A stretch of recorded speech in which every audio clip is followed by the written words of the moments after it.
بینەرانی ئازیز و خۆشەویستی تەلەڤیزیۆنی پەرتۆ ئەم کاتتان باش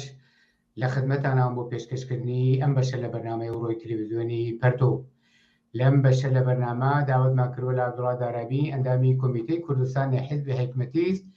قسە و باسەکەین سەبارەت بە دوو ڕووداوی گرنگ و زۆر مهم و دوو دەرسی گرانبەها لەم بەرنامەدا تەوجێەوە بۆ ئەم بەحسە مهمانە ڕادەکێشم کە خودی عەبدوڵڵا دارابی بە عنوانی کەسێک وەیەکی لە ڕەهبەرانی ئەم دوو ئیتفاقە کە لەو تاریخەدا ڕوویداوە نەقشی بووە و فعالیەتی بووە. پێشەوەی پرسیارەکانم ئاراستە بکەم، عەبدوڵڵا دارابی ئەگە دەنگی منەبیسی بەخێر بێ بۆ ستودیۆی تەلەڤیزیۆنی پەرتۆ. سڵاو بۆ تۆ بۆ هەموو بینەرانی خۆشەویستی تەلەڤیزیۆنی پەرتۆ. بەڵێ فەرموو لە خزمەتە. زۆر سپاس. عەبدوڵڵا دارابی وەکو کورتی شارم پێکرد و بۆ خۆت ئاگاداری خۆت دەستەندەرکاری ئەم دوو ڕووداوە تاریخیکە لە جەریانی باسەکانە دینەسەری دەور و نەقشی بەرچاوت بووە. ئەم دوو ڕووداوە هەروەکو ئاگاداری لە 23 تیرە لە شارێکی چکۆلەی ئەو دەورەی مەریوان ڕوویداوە. حەزەکەم لە زمانی ئەوە ببیستم ئەم دوو ڕووداوە تاریخیە چۆن بۆ چه اتفاقێک کەوت؟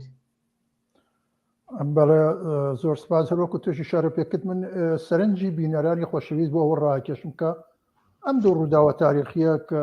مربوط بە شاری مەریوانە، بەڵام بەشی هەرە زۆری خەڵکی شۆڕژگێری کوردستان لە شارەکانی دیکەوە بەڕێپێوان هاتوون بۆ مەریوان و یاریدەری خەڵکی مەریوان بوون لە کۆچی تاریخی مەریوانە و لە ڕووداوی 23 تیرانە، واتە چەککردنی ئەوەڵین مەقەڕی سوپای پاسداران لەلایەن ئێمەوە لە شاری مەریوان لەلایەن کۆمەڵی ئەو سەردەمەوە کە دروستمان کردبوو. بۆی ئەم شتە شتێ بووە کە من خۆم یەکێک لە گەردانەندەکانی ئەم حرەکەتە بوومتیایە. سەرنجتان بۆ ڕاکێشم لە چۆنیەتی ئەم شتە ممکنە بە عناوینی مختلف بیست بێتان، بەڕێبار حاڵ ئەوەی کە واقعاً ئەستنادی پێ ئەکرێ لەبار تاریخیۆ بەهۆی هۆک من خۆم تیا بەشدار بووم و حوزورم بووە درەخە جێگەی سەرنجە. بەڵام یەک شت پێشفەرز بگرن بینەرانی خۆشەویست، ئەوش ئەوە کە ئەم دوو ڕووداوە کە پێیاڵێن 23 تیرانی خەلعی سلاحی ئەوەڵین مەقەڕی سوپای پاسداران جمهوری ئیسلامی لە کوردستان لەم شارە و کۆچی تاریخی مەریوان کە لە هەر لەم شارە ڕوویدا بە وەسیلەی کۆمۆنیستەکان و خەڵکی شۆڕگێڕی مەریوان و بە هاوکاری بێدرێغی خەڵکی کوردستان شتگەرێکن کە تاریخی لەوە پێشی لە پشتە. ببوورە عەبدوڵڵا دارابی، ببوورە قسەکانە قەتەکەم بۆەوەی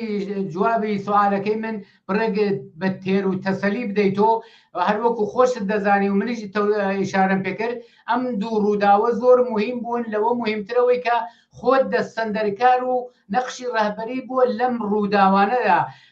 بۆیەکانی ئەم باسە مهمە کە زۆر کەسانی تر هەن کە زۆرتر تعبیر و تەفسیرەکەن، بۆیە حەزم کرد کە لە زمانی خۆتەوە وەکو کەسێکە لەحزە بە لەحزە لەم تاریخەیە بووی تەوزیحی مفەسەلمان بۆ بدەیت. بەڵێ من بۆیە منی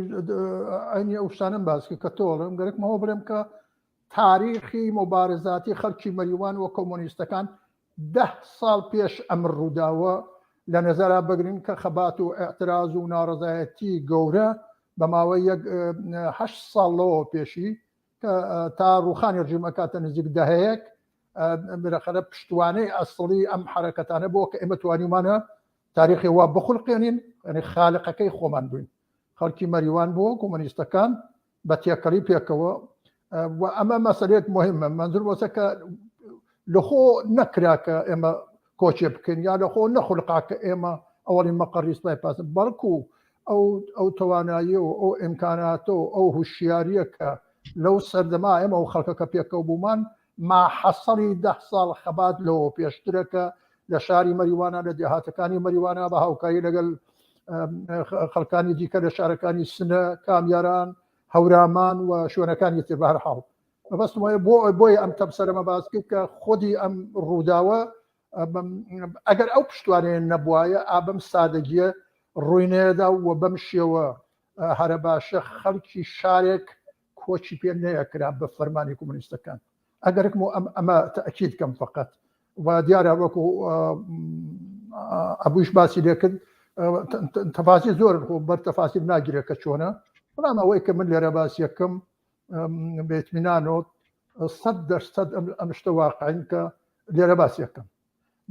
دەرنەچێجە من گەرەکمە بڵێم 23 تیر ئەوەڵین ڕووداوێ بوو ئەگەر لە یەک جملا بێڵم ئەوش ئەوەیە کە ئەوەڵین مەقڕی سوپای پاسداران لەلایەن مەکتەبی قورئانی ئەحمەدی موفتیزادە و قیادە موقتی ئەو سەردەمانی پارتی دموکراتی کوردستانی عێراق کە ناوی قیادە موقت بوو پارتی کە ئیسە پارتیە و کاتە قیادە موقتی ئەو کاتە لە دەورانی ڕژیمی شا هاوکاریان نەکرد چون لە خۆتان ئاگادارن ڕاهبەری ئەو حیزبە لە کەرەج بوو لە تاران بوو لەلایەن ڕژیمی شاوە دوای ئاشبەتاڵی 1975 بەڵام بە مەحزەوە کە بۆنیەوە کرا کە جمهوری ئیسلامی دێتە سەر حکم و خەڵک انقلابەکەن و بلەخەرە ڕژیمە ڕوخێنیان ڕژیمی پاشایەتی ئەوان بلە فاصلە شفتیان کردو هاتنە ئەملاوە لەو جۆزەیان و هاتن بۆ دفاع لە جمهوری ئیسلامی ئەمانە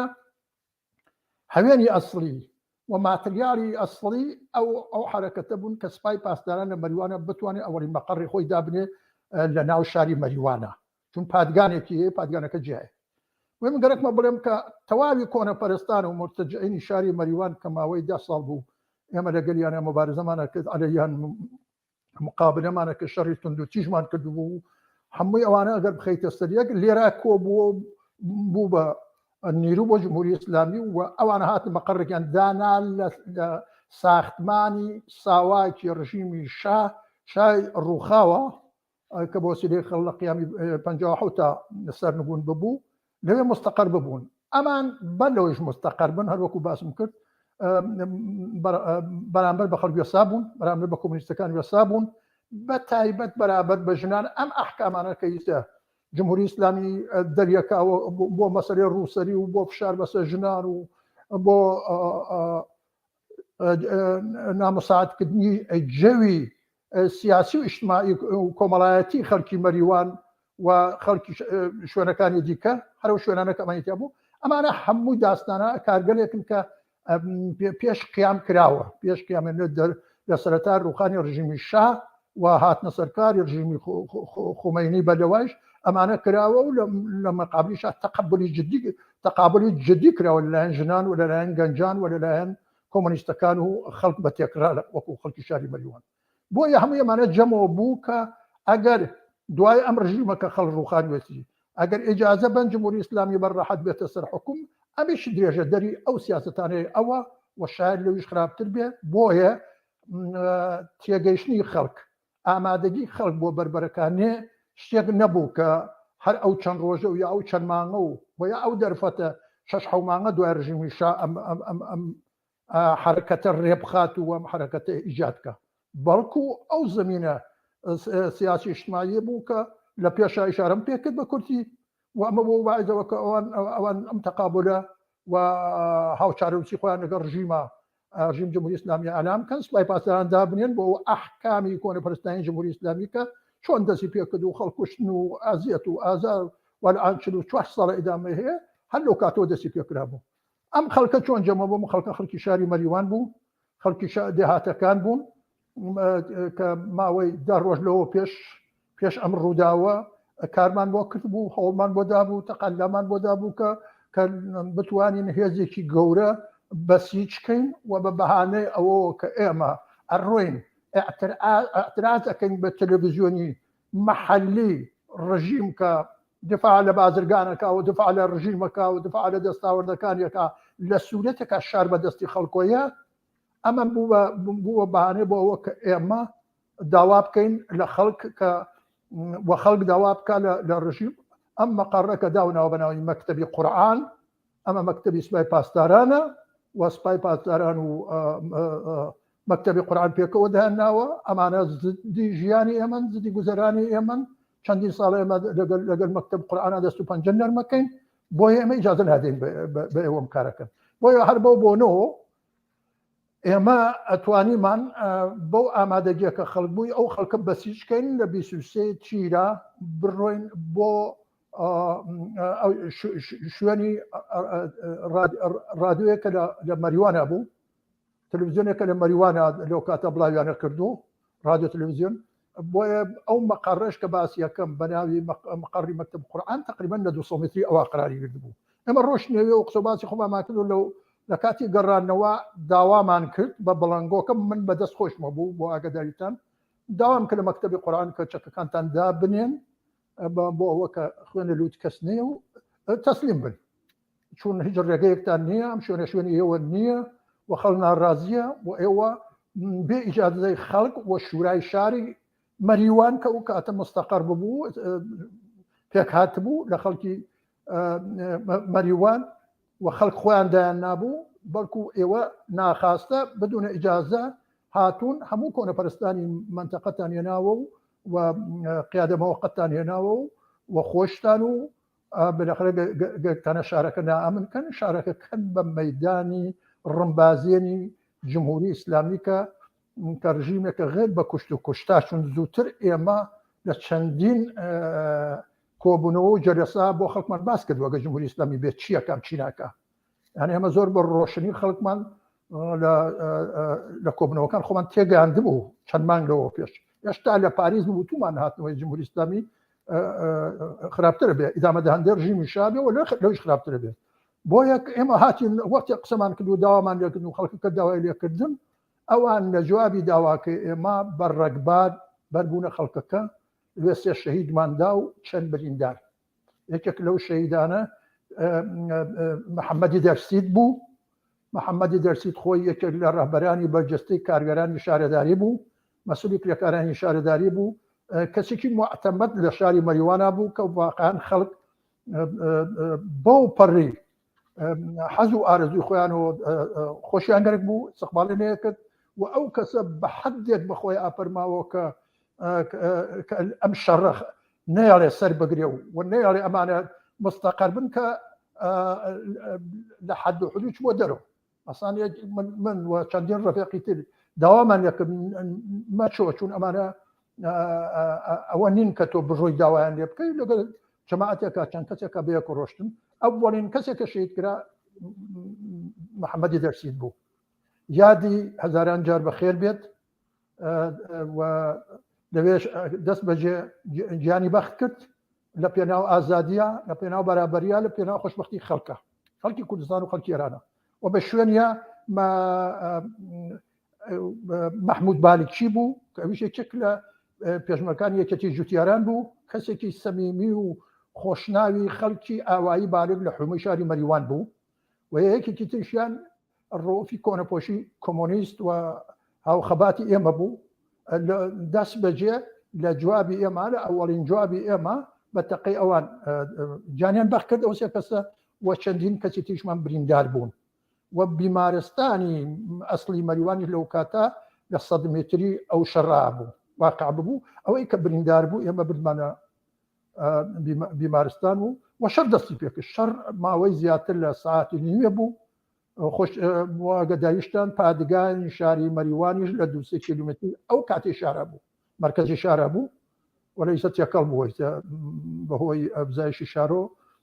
ئەن تقریبا تێپەڕ بووە و شار لەویش تێپەڕ بووە بەهەر حاڵگەرە بڵێم کە ئەمان بە پشتوانی پادگان هاتن بەڵام ئێمە بەشی بەری پادگانیشمان گرد بوو وەک و خەڵکی مسلحی مەریوان چون خەڵکێکە هاتن بەشداریان کرد ئەوەی ئەسلحەی بوو مسلح ببوو ئەوەی بێخەر بە هەر ئیمکانێک کە لە اختیارێ بوو ئامادەگی لە خۆی نیشاندا وە شەڕەکە نزیک ساعت و نیوێک بەردەوام بوو 9 تا 10 کەس لە پاسدارانی ڕژیم و یا لە نیروهای مرتجع و کۆنەپەرستی ئەحمەدی موفتیزادە بۆی ئەو شەڕەوە کە خولقانیان بەدەستی خۆیان و بە حمایەت و پشتیبانی لە جمهوری ئیسلامی لیان کوژرا و غیرە دووسێ کەس باخەکە گیرا باخەکە دەستگیر کراو و مەقەڕەکە بە تەسەڕوفی خەڵکی شاری مەریوان دەرهات فەرموو. زۆر سپاس بۆ تەوزیحەکانت عەبدوڵڵا دارا بێگەر ئیشتباه نەکەم لەم ماجرایە کە تۆ تەوزیحدا و چەکردنی ئەم مەقەڕی سوپای پاسدارانە و ئەحمەدی موفتیزادە و یا مەکتەبی قورئان کە هەر بە قەولی ماروو سەروبنی کەرباسێ بوون و هێناویانە مەقەڕیان داناوە و ئەم ماجرا لە زمانی تۆ بیسمان ئەگەر ئیشتباه نەکەم هەفتەیە پێش ئەم ئیتفاقە کۆچی تاریخی شاری مەریوان بووە. ئەم ڕووداوە تاریخیەش چ دەرس و تەجاربێکی گرانبەهای تێدایە و کە تۆش ئاگادار بووی لەم ڕابطەیە؟ هاوڕێ عەبدوگیان، کۆچی شاری مەریوان دوای ئەمە بوو، هەفتەیە دوای ئەمە بوو، 8 ڕۆژ دوای ئەم ئیتفاقە ڕوویدا، دوای ئەوە بەلاخەرەت مەسەرم باسی شەکە ئەمە چۆن ڕوویدا. لێرە ئەو ئەقدام و تەلاشە کە ڕژیمی جمهوری ئیسلامی کردبووی کە شەڕ لە کوردستان لە شاری مەریوانەوە دەست پێکا گۆڕیا. ئەنە نەفسی ئەم حرەکەتە، نەقشی ئەم حرەکەتە و تەسیراتی ئەم حرەکەتە لەسەر جمهوری ئیسلامی ئەوە بوو کە هەم ڕژیم و هەم فەرماندەکانی کە لە پادگانی مەریوانە مستەقەر بوون بەلەخە پەشیمان کردووە لەمە. پەشیمانیانە چی؟ یانێ ئەوە کە خەڵکی شاری هەڵسان ئەوەی مەقڕیان سپای پاسدارانیان لە ئێرانە گرت و بە ڕژیمیان نیشاندا کە ئێمە جمهوری ئیسلامیمان بە هیچ شێوەیە ناوێت، بە هیچ ڕەنگێکی، بە هیچ دەنگێکی. ئەمە ئەو موفتیزادە بووە کە مفتیزا و کۆنەپەرستانی مەریوان و مرتەجعین و قیادە مەوەقەت بوون. ئەمانیان هێناوە وەکو بەناو مەکتەبی قورئان، بەڵام سپای پاسداران بوون، ئەندامی سوپای پاسدارانی شاری مەریوان بوون بۆ ڕژیمی جمهوری ئیسلامی. ئێمە وەختی ئەمەمان کرد ئەو بەحسە و ئەو تەلاشە کە جمهوری ئیسلامی گەرەکی بوو هێرش بۆ سەر کوردستان لە شاری مەریوان و دەست پێکان گۆڕیا چۆن گۆڕیا؟ ئەمە گۆڕیا بەو معنا کە واقعان ڕژیم هاوت داوا بکا کە چون داوا بکات کە ئێمە ناین و بەلاخەرە بە شێوەیەکی تر تاکتێکەکانی خۆی بگۆڕێ و بتوانێت خەڵک ئارامەوەکا و خەڵک لەم وەزعیەتە و لەم فەزا سیاسیە کە بەلاخەرە خالقی ئەسلی خودی ڕژیم بوو، بەڵام خەڵکەکە زوو جوابیان داوە بتوانێت بە نەفعی خۆی ئاڵگۆڕی هینکا و بە شێوەیەکی تر بێ لە نێو شار مستەقەر بێ. لێرە مزاکرات کە پێش ئەمە بوو دووبارە دەستی پێکردووە و بەم شێوە دەستی پێکردو کە ئێمە ئەم کارە ناکەین و فڵان ناکەین و بەڵامە بێ بە شێوەیە ئەرتەشە بێ سپا بێت و ناکرێنە بێ و بۆچی ئەم کارە کرا و ئەمانە خەڵکی جوابەکان ڕۆشن بوو. وتیان بابە ئێمە لە ساڵی 1354 جوابی جەماعەتی موفتیزادەمان داوەتۆ لەم شارە کە دژی خەڵکی مەریوان و دژی کۆمۆنیستەکان فتوای جیهادیان داوە، فتوای قەتڵ عامیان داوە و خەڵک جوابی داوەتۆ بەمانە و ئەمانەیە لەسەر جێی خۆیان داناوە و هێرشی موفتیزایی کە بە قورئان و مەلاکان هاتوون بە دەستێکیان بە قورئانەکان و بۆ دەستێکیشان بە چەکەکەیان و لە ساڵی 53 و 54 لە شاری مەریوان وڵامی شۆڕژگێڕانەی پێدراوە و چەکران و خولاسەش کەسمان پێداون. گەرەکمە ئەوە بڵێم کە ئەم فەزا کە گۆڕیا بە نەفعی خەڵک، بەڵام ڕژیم دەست بەدار نەبوو لەوە کە هاتین بۆ شار و ئەم شارە فەتکا و لەدەست ئەم خەڵکە دەری بێنێ و خولاسە بە نەفعی خۆی جوبرانی ئەم خەساراتە گەورەش کە بە تەمای نەبوو و فکری بنەیە کردو کە خەڵکی شاری مەریوان ئەم کارەکەن بە شێوەی جوبرانی کاتۆ لە بین شورای شار و شورای شاراوا بوو. بلەخە شورای شار کۆبوونەوەی گشتی ئەکرد، خەڵک بەشدار بوو لە کۆبوونەوەکانیانە، بەڵام هەر تەسمیمێکە ئەو خەڵکە وەکو مەجموعەمی ئایانگە بلافاصلە شوراش ئەڕۆی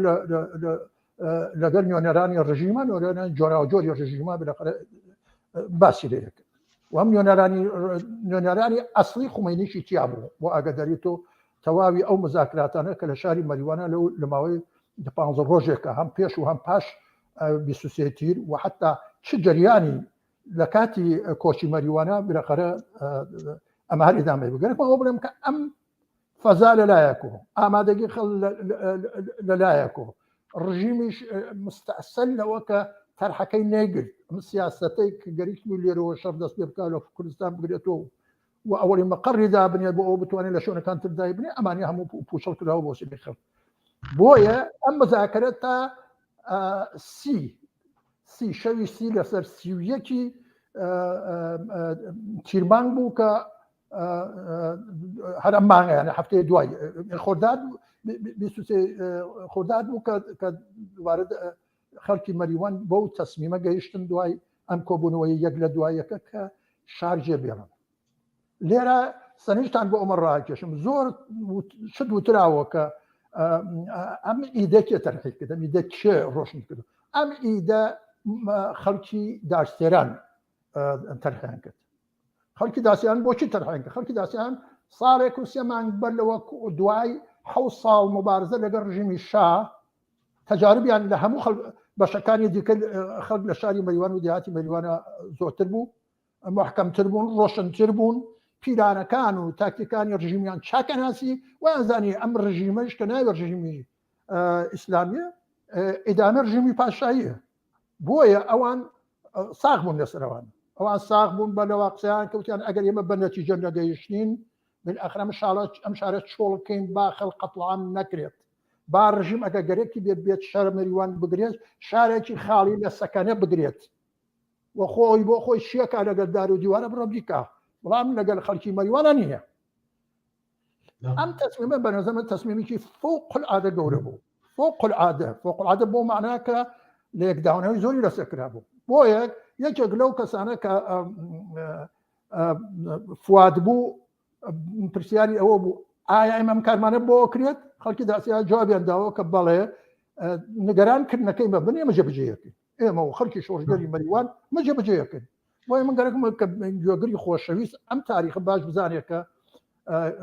کە چۆن خولقا ئیدەکەی لەکوێوە هاو و چۆن ئیستقباڵی لێکرا و چۆن خەڵکی شارێکی گەورە وەکو شاری مەریوان بە یەک فراخانی ئەم خەڵکە ئەو شەوە تا بەیانی بۆ ئاگاداری ئەبوو ئەو کەسانم کە خۆمان دامان نابوو ئەوە کە پێشمەرگەکان غەزا بۆ پێشمەرگە دروستکەن، چون دەوری پادگانی شاری مەریوان لەم کاتا مەحەسرە بوو لەلایەن پێشمەکانی کۆمەڵە. ئەو سەردەمە کۆمەڵە پێشمەکەی زۆر بوو. بۆیە من گەرەکمە بڵێم کە ئەم کارە بە نەتیجە گشتمان گەیشتین کە بابگیان ئێمە ئەم شەڕەمان پێ ناکرێت لەگەڵ ڕژیمە. تعادل قوا و تەناسب قوا بە زەرەری ئێمەیە بۆ خەڵک ڕژیم بە تەواو ئیمکاناتەوە، چون بە هەلیکۆپتر لە ماوەی ئەو چەند ڕۆژە ئەو دە 12 ڕۆژە مرتب بە هەلیکۆپتر نیروێ هێنا، بە مرتب ئیمکاناتی هێنا، مرتب پادگانی مەریوانی تەقویەتەکرد بۆ بێت ئەم شەڕەت داسەپێنێ، ئەم شەڕەت داسەپایە بە زەرەر خەڵک و بە نەفع ئەوان بوو. بۆیە ئەم ئیدە خولقات بە وەسیلەی خەڵک ئەم جارە خالقی ئەم تاکتیکە خەڵک بوون وەرە پێش هەموو خەڵکی مەریوان بوو، خەڵکی داسێران بوو و ئێمەی کۆمۆنیستەکان کە لەو سەردەما پێشاهەنگی ئەم کارانە بووین زۆر بەرەوپیری ئەم شتە چوین، ئیستقباڵمان لێ کرد و هەر ئەو شەوە یعنی شەوی چیر ئێمە هاتین بلەخەرە هیمان کرد، فراخانماندا بە خەڵکینە بۆ ئەو ئەم شەڕە نەخولقێ بۆ ئەوە خەڵکیانە چێ بۆ ئەوە ڕۆڵەی خەڵک نەبێ بە قوربانی باشترەوەی شارەکە چۆڵکردن بۆ جمهوری ئیسلامی، جمهوری ئیسلامی باخۆی بێچیەکە بڕۆ دیکە. بۆ ئێمە زۆر سپاس بۆ تەوزیحەکانت. پرسیارەکەم مەترەحەکەم، بەڵام لەگەڵ پرسیارەکەشم فقط لە مەوردی ئەرتەشۆ کە پادگانی تەقوێتە کرۆمانە بە یەک کەلیمە ئارەیانە ئایا لەم ماجرای لێکدانی خەڵک و مەکتەبی قورئانوانە خودی پادگان دەخالەتی وەکو تەقەی نظامی ومانە کردیانە فقط ئارەیانە؟ جادێمە سەر سوالەکەم. نەخێر، دلیلەکەشی ئەوە بوو کە ئەوانی متعلق بوونەوە کە ئێمە ئەو ڕێگانە کە ئەبێ ئەرتەشی پیا بێ بۆ ناوشە هەمووان گرت بوو پێشتر. زۆر سپاس زۆر سپاس. ئەوەش بڵێم چون یەکەتی جوتیاران تەواوی هێزەکەی لە ناو شارە مستەقەر بوو بۆ ئەگەر اتفاقی بکەوێ بلەخەرە لەم خەڵکە دفاعکە کە قۆمی و بلەخەرە بە باشیش دفاعی لێ کرد. زۆر سپاس بۆ تەوزیحەکانت. هەورە ڕۆدارەبی وەختەیە بە قەولی معروف فلاشباکێ بکەین بگەڕێنەوە بۆ 40 چەند ساڵی ڕابردووە نەقش و تاسیری سیاسی و اجتماعی ئەو ئێقدامە لەو دەورە و لەو ڕووداوە مهمەدا چ لە سەتحی سەراسەری ئێرانە و چ لە سەتحی کوردستانە چەندێ موردی قبول و پشتیبانی خەڵک بوو و ئەرزیابی ئێستای عەبدوڵڵا دارابی لەم دوو ڕووداوە چییە؟ هەڕا بۆ من پێشەوە بڵێم کە سەرنجی خەڵک بیری ئەم نەسڵە خەمەوە کە خەڵکی شارێک کۆچی کرد بۆ بەرەو مەرزی عێراق ڕۆی، یانە چووە نقطەیە بەناو لە بینکانی میران و بەردەڕەشا و ماوەی 13 ڕۆژ لەوێ بووین. خەڵک بەدەستی خۆیان بە ڕەهبەری کۆمۆنیستەکان ژیانی 13 ڕۆژەی خۆیان سازماندا بە هەموو شێوەیە. البته هەموو ئەحزابی زۆربەی ئەحزابی ئێرانیش هاتن و بەخرە لەو حرەکەتە لەو سیانزە ڕۆژە بەشداریان کرد. بەڵام بە ئەوەت پێ بڵێم کە ئەم خەڵکەکە کۆچی کرد بەم شێوە هاتنە ئەوێ بە وسیلەی خودی خەڵکەکە سازماندرا تەدارکاتی ئیمکاناتی ئەمنیەتی بە تۆری ڕۆشن و حکوومەتی باشیش خەریکی سوتاندنی دیەکانی مەرزی پێنجێن و ئەو منتەقە بوو و دووکەڵی دێهاتەکان لەو منتەقە دیار بوو باشکرا و ڕژیمی باشیش لەوێ بوو. ئێمە کەوتبووینە ئەو بینێنە خەڵکی ئەم شارە کەوتووە ئەو بینە ئەمە لەلایەن بە حمایەتی مادی و معنەوی خەڵکی شارەکانی ئێران تاران شارە گەورەکان و تەواوی شارەکانی کوردستان چون حمایەتی تەواوی شارەکانی زۆربەی شارەکانی کوردستانی لەگەڵ بوو. خەڵک بە ڕێپەیوان لە شارەکانی سنە بانە سەقز بۆکان ئەمانەوە ڕێکەوتن ماباد هاتوون بۆ مەریوان بە چەندین ڕۆژ زۆربەیان گەیشتن و هاتننی ئۆردوگەکە بڕێکیشیان نەگەیشتم وایە شەوی سیازدەوم کە ئێمە لە مزاکراتی نوێنەرانی خودی خومینی کە نردوی وەکو لاهوتی و سەرهەنگێک لە شاری سنە و یەک دوو مەلایەتر بەلەخەرە ئێمە بۆ تەوافقە گەیشتین شورای شار و لە ڕاستی و فواد مستەفاڵسانی بۆەوە گەیشتین کە ئێمە بە شەرتێک کە شاری مەریوان ڕژم یاریشی تێنەکات و هەنەیەتە سەری و لە دەستی خەڵکی دەرنێنێ و بلەخەرە وەکو خۆی بمێنێتەوە و چەکدارەکانی کێشێتە دواوە و حتا خەڵکیش چەکداری یەکێتی جوتیاران کێشێتە دواوە لەوێیانە بە چەکۆ نەبیران ئەماوە تەوافق بوو کە مەوردی حمایەت قەراری گرت و خەڵکی یانێ تەماشاکە خەڵکی زۆربەی شۆڕژگەرانی انقلابی ئەو سەردەم هاتوونە و شارە هاتوونە شارێکە کۆچی کردبوو هاتوونە شارێکە کە مبارزاتێکیان خوڕقان بوو لە ماوەی 10 ڕۆژان لە دوو حرەکەتی فوقالعادە گەورە و مهم و تاریخی کە ئەمڕۆی دنیای ئەمڕۆی ئینتەرنێت وایە بلەقەرە ئەگەیە کەکەشان دەنگ و باسەکەی بۆیە حل لەو سەردەمەیشا تەواوی ئێرانی گرتە بەر ڕژیم زۆر ئەترسا موقعەتی جغرافیایەکەیشی موقعەتێکی خەتەرناک بوو جمهوری ئیسلامی موقعەتێ بوو کە حکوومەتێتر لەولاوە هەمیشە داوایەکە وەکو حکوومەتی ڕەبێنە ئەم دیوە هەچی ئیمکاناتە ئەخێن اختیارەتە بەڵام خەڵک چەنێ گوێدا بەم ڕژیمە کە حاکم بوو بەسەر خۆی ئەوش گوێدا بوو خەڵک چون شەڕی کردووە لەگەڵ هەردووکیانە لە ماوەی 10 ساڵ پێشترۆ وتم تاوەکو ئەو کاتە ئەم لەگەڵ ڕژیمی پاشایەتیە شەڕی کردبوو و هەم بەربەرەکانی جدی لەگەڵ ئەم ڕژیمی تریشا کردو من گەرەکمەوە بڵێم کە نەخش و تاثیراتی بەنظر من فوقالعادە بوو فوقالعادە چۆن تۆ خەڵکی شارێک ئەمە قسە لەسەر حیزبێک نییە قسە لەسەر پێشمەرگە و چەکدارکردنی جەماعەتێک نییە وەکو قسە لەسەر ژیانی خەڵکێکە کە بێزارن لە ڕژیمێکی درڕندە و وحشی و ژیر و ژۆری خەڵکێک و ئەو کۆمونیستانن کە ئەو خەڵکە و تێکەری ئەو خەڵکە و کۆمونیستەکان کە توانیان بە تەکبیر و ڕاوێژێکی فرە باش بربەرەکانەکەن لەگەل اتفاقێکە ئەگەر بقۆمایە واقعاً تراژدی بوو بە تراژدی سەدان و هەزاران ئینسان ئەبوون بە قوربانی بێ ئەوەی کە کەس خۆی کە بە ساحەبی بۆ ئەوەی کە واقع ڕژیم دەستی لارکێش خۆخوای بۆ شەڕ بدێت وەرە ئێمە توانیمان ئەمەش بە ئیزافەی 23 تیر پێکەوە توانیمان ئەم کارەمان خوڵقان و توانیمان بە مەوەفەقیەت دوای 13 ڕۆژ ژیانی خارج لە شار ژیانی کۆچێکە کردبوومان نیشانی بین بە ڕژیمی جمهوری ئیسلامی و نیشانی بین بە هەم ڕژیمی درڕندەی لەولامان و عێراق و لە سەطحی منطقەکان نیشانی بین کە خەڵک ئەگەر خۆی ئیرادەکە خەڵک خۆی بۆ چارەنجی خۆی متحد بێ متشکل بێ هاودەنگ بێ هاوخەبات بێ ئەتوانێت چگەلێک بە خوڵقیێنێت کە نەتەنیا دوو ڕژیمی واقعاً پاشەکشە پێکرد وەکو ڕژیمی پاشایەتی چون جریان داسایانی ڕژیمی پاشایەتی پاشەکشە پێکرد دوای 6 شەڕ و نیشانیدا کە نیروی خەڵک ئەویش تازە تەواوی خەڵکەکانی تر لە شارەکان خۆیانە ئەمان نەخولقان بوو بەڵکو هاتوون لێرە متمەرکز بوون بۆ دفاع لەم خەڵکە بۆ حمایەت لەم خەڵکە گەرەکمە لێرەوە بێژم کە ئەمەش کە ئیسا ئەکرێت وەکو تۆڵێ بۆ ئیسا دقیقاً ئەوەیە کە اتحادی خەڵک ڕەهبەری دروست و ڕێکوپێکی خەڵک بۆ وەسیلەی کۆمونیستەکان ئەتوانێت نەتەنیا ئەو لەو ماجرانە گەورەتر لەبارەی سیاسی و اجتماعیەوە بەڵکو واقعا ئەتوانێت ڕاهبەری و هەدایەتێکی گەورەی کات و بێوات پێشەوە دژ بە جمهوری ئیسلامی. زۆر سپاس هاوڕێ عەبدوڵڵادارەبی 5 دقە وەختمان ماوە. ئاخرین پرسیارم لەم جملەی ئاخریتەوە کە باس لەو ئیتحاد و یەکگرتوویە کرد کە لە مقابل دوو حکوومەتی دڕندەی ئەو دەمەلا وەک حکوومەتی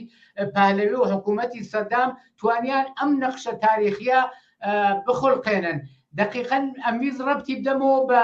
ئێستا ئەم دوو ڕووداوە تاریخیە دوای 40 چەند ساڵ دەرس و تەجروبەی مبارزاتی تەبەقەی کاریگەر و خەڵکی ئازادیخوازی ئێران و بە تایبەتی لە کوردستان چۆن دەکرێت تاثیراتی ئەو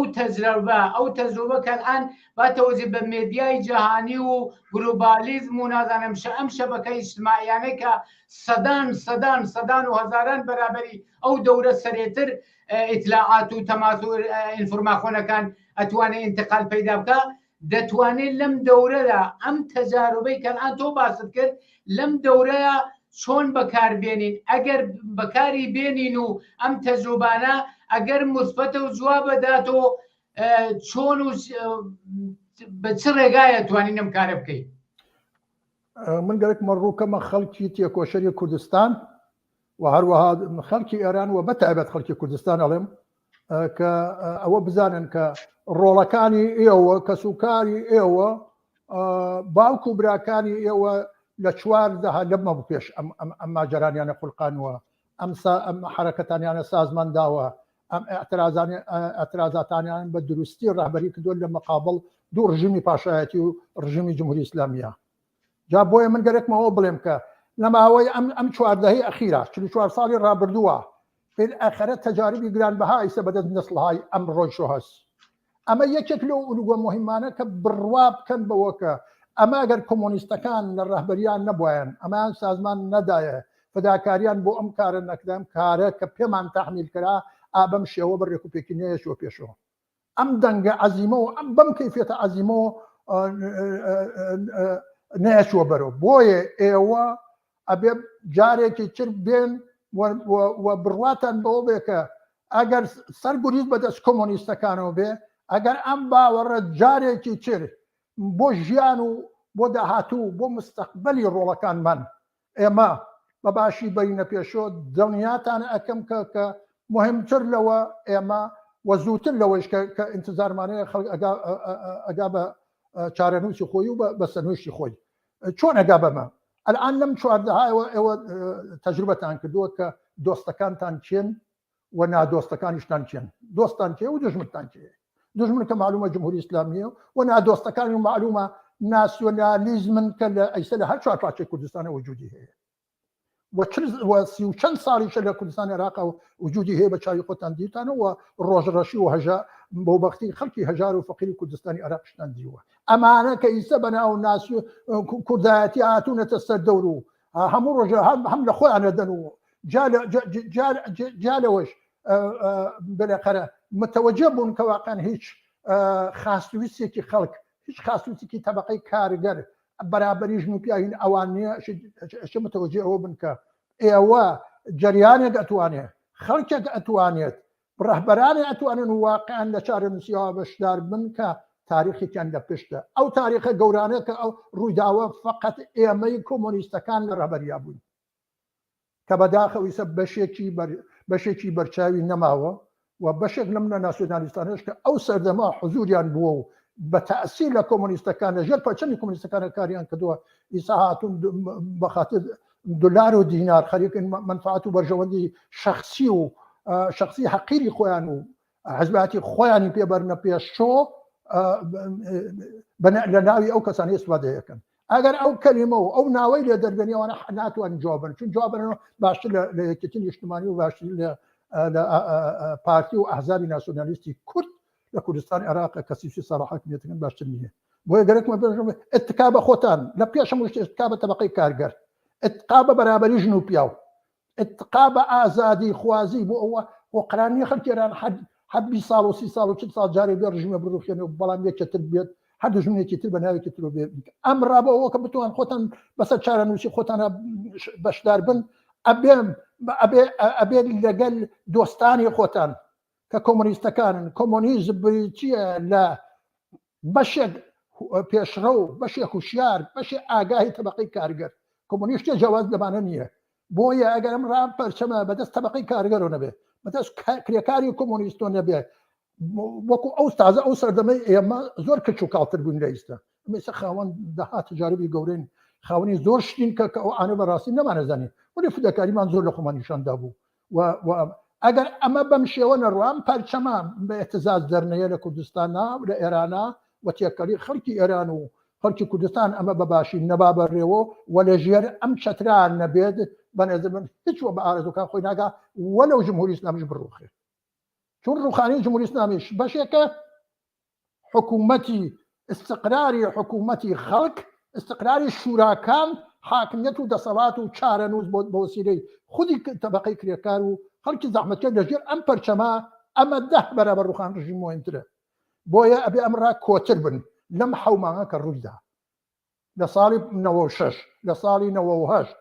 لە دوای 98 و لە دوای ئەم حەومانە ئەشێ ئێوە بەم تەجروبە گەیشت بێتن کە لە هەر کوێ کۆمۆنیستەکان بەشدار بوون یعنی کرێکاری کۆمۆنیست پێشەهەنگی بووە بە نەفعی خەڵک جانی خۆشی قوربانی کردووە بە ئفتخاری زانیوە بەڵام نەکەونە ناو گێژاوی وەتەن و نیشتمان و فڵان و نیشتمان دولارە وەتەن دولارە هەمووی ئەمانەتان دەورەی شادیوە لە دەورەی خۆمەنیا دووتانە لە حاکمیەتی کوردەواریە بە ڕانک و چۆخەی کوردەواری و ئەفوکن زندانی کوردەواری و ترۆری کوردەواری و هەمووی ئەمانەتان دیوە و ناسیۆنالیستەکانی ڕۆژ بە ڕابەرەکانیان هاتوون لە تەلەڤیزیۆن ئەعلامیان کردووە ئارەزوومانەوەی ڕۆژە چینە سەر دەسەڵات کورد بە دەستی خۆباری ئادام کرد ئەبێ لەمانە عەبوورتان کردبێت و عەبووریشمان کردووە چون لە حەومانی ڕابردووە دروشمەکانتان شعارەکانتان ڕاپەڕینتان گیان فداکردنتان نیشانیدا ئەمڕا بۆ چارەنووسی خۆتان تێکۆشن ئەمە ئاخرین قسەی منەکە لەم مساحبای کەمەوە ڕووەکەمەوە خەڵکەکە کە ئەو تاریخە دەرشانانە کە خوڵقاوە ڕابەریەکەی بەدەستی ئەو کەسانەوە بوون کە ئاوات و ئارەزوو و ئامانجیان ژیان و بەختەوری خەڵکە بەرابەری خەڵکە ئازادی خەڵکە بەرابەری ژن و پیاوە و